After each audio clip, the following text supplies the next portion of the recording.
Deliverance Chronicles family. This is Wayne again. I'm here with Shaneen, but she don't want to be in the video. So she suggested that we should make a video speaking about dreams.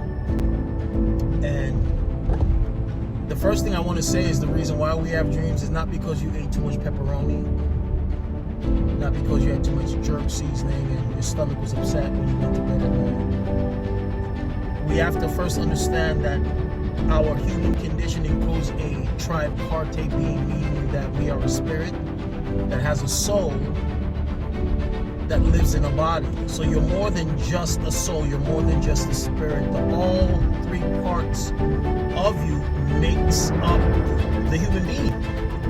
And so dreams occur in our subconscious or even in our unconscious, and they're classified with dreams and visions.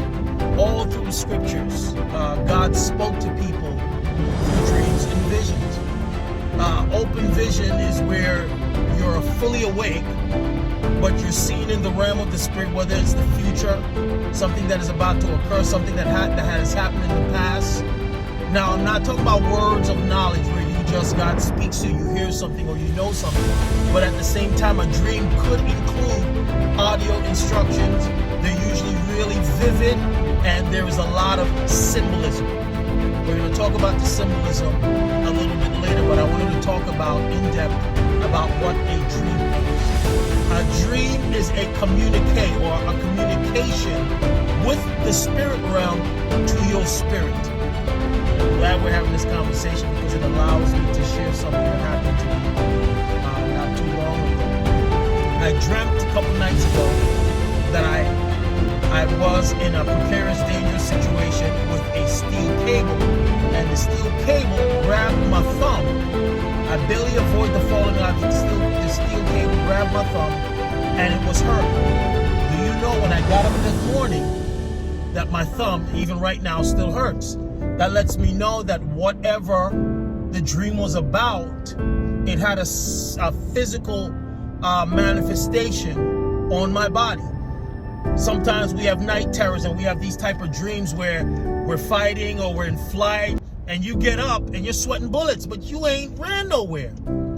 So these are some of the things that happen in the realm of the spirit that manifest in the natural. Now, God speaks to people in dreams, and I can give you several examples.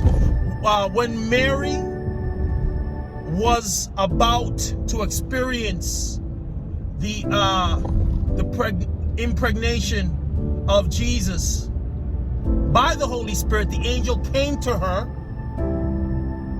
and spoke to her in a dream. Okay? The same thing happened to Joseph when the angel warned Joseph about what was about to happen with Herod. And all through the scriptures,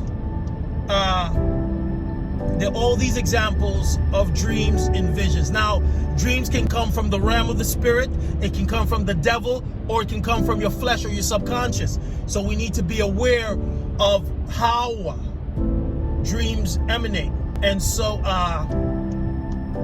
dreams can be foreboding in the sense that you can get a warning through a dream. You can have a prophetic dream that tells you about something that's about to happen, positive or negative, or you can get a communique. You can get be anointed in a dream. You can get an impartation in a dream. And from the negative side of dreams, you can agree to covenants, oaths, pacts, and agreements in dreams.